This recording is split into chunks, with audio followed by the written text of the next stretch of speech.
Pag-usapan naman natin ang mga tambay. Ano? Game? Tara! Let's start! Alam nyo sa tambay, walang schedule. Pwes, nagkakamali ka. Alas 2 ng hapon, gigising. Mag-i-stretching, tititig sa dingding ng 1 oras, lalabas, magsusupervise. Anong sinusupervise? Yung kalye. Sila yung nagsasalita na CCTV.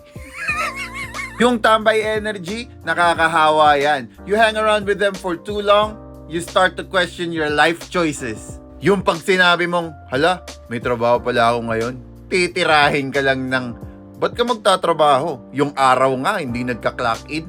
Talagang mapapaisip ka ng, oo nga no. Nag-gaslight ka na ba ng tambay? Parang yung ex mong toxic. Ba't ka pagod? 8 oras ka naman lang nagtrabaho.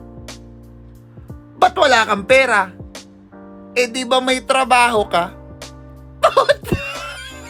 Sila yung nagmamasteral sa arts. Arts of nothing. May tinanong akong tambay dati, what's your goal in life? Ang sagot sa akin, to experience the full buffering of existence. Wow! Pati utak ko napabuffer sa sagot mo. Pero mga tambay, mga loyal yan pag may away. Yan ang pinakaunang magsasabi sa'yo ng, kami bahala sa'yo bro. Pero hindi gagalaw. Cheerleader mo lang pala.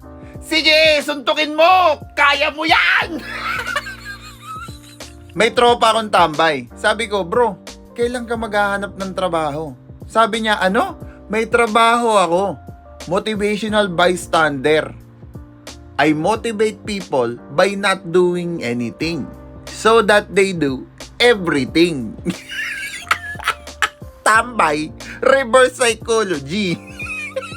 Meron pang mga tambay na may mga theory. Alam mo ang trabaho, bitag lang yan ng mga kapitalista. Time is construct. Money isn't real. Sabi ko naman, alam mo kung ano ang hindi real? Yung renta mo sa bahay. Sabi niya, exactly! Kaya nga nakatira pa ako kay mami.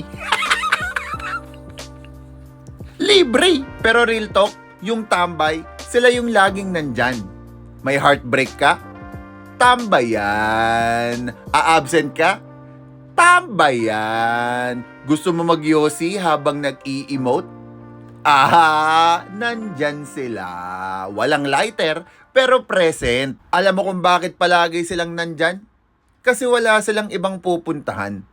Pero somehow, hindi mo sila kayang iwan. Tambay yan eh. Street therapy. Libre. Walang appointment. May chismis ka pa. Diba? Peace out!